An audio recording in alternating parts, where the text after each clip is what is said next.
Well, good morning, everybody. Here we're looking at 2 Kings 12 and 13 and 2 Chronicles 24.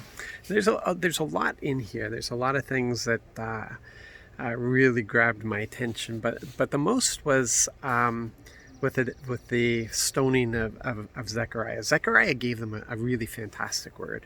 Um, his whole thing about why are you getting in the way of your prosperity? And that is a good question that could be aimed at much of the people of the kingdom today. Why are you getting in the way of your prosperity? And by this he meant by obedience. Like it's your disobedience that's getting in the way, because God's blessings are all there. He just wants to pour this into you. This is his intention. This is what he wants to do. But your disobedience is getting in the way of this. So you can't prosper because of your disobedience. But the king didn't like that and had the prophet stoned to death. Now, here's where what really stood out for me, the contrast between the Old Testament and the New Testament, because people keep saying, well, why does God seem to be different in the Old Testament than he is in the New Testament? And there's been some thought that anyway, I won't get into all that, because what I want to point out is as the prophet was being stoned to death, he cursed the king. And that curse was fulfilled. That the king ended up being murdered because of what he did to the prophet.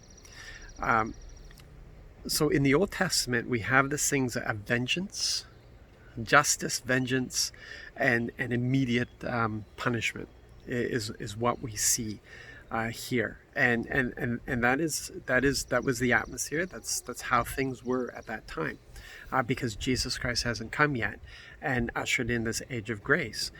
Jesus came and he presented the full gospel. He presented the Father's heart. He presented the kingdom. He gave us this revelation, opened the door for adoption by the Father, and then ushered in this age of grace, where a day is reserved for that judgment. A day is reserved for justice. A day is reserved for vengeance, if you want to put it that way, by the Lord, because vengeance belongs to the Lord.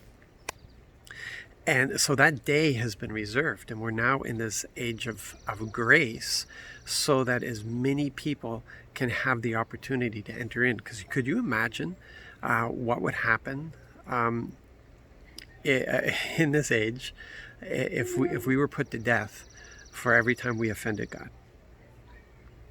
And what this age of grace is about is it allows us to grow in maturity. It allows us, we stumble. It gives us the ability to learn without fear, because fear has been taken, because just fear belongs to judgment, but we're in this age of grace. And it's not because we don't deserve judgment. It's because Jesus paid the price so that we could have this period of grace, so that we could grow up into maturity. That's the whole thing. We're supposed to take advantage of this, and where we can take risks. We can discover greater things about Father that they couldn't in the Old Testament. And now we can, because we live in this age. So in contrast to this prophet Zechariah cursing, we have Stephen, who instead pleads for those who are persecuting, those who are in the midst of killing him. In that moment, as he's being stoned to death, he cries out that Father would forgive them, because they don't know what they're doing. It's the same prayer that Jesus gave, but perhaps we can understand it, in this place with Stephen, maybe in a better way. That this is supposed to be our attitude.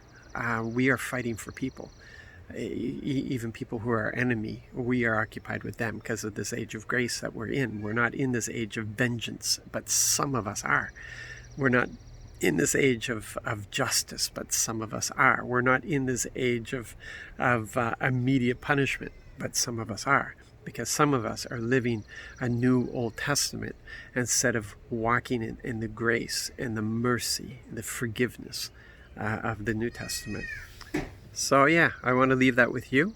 You guys have a blessed and wonderful day, and let's give the Lord the glory and live for Him today. God bless.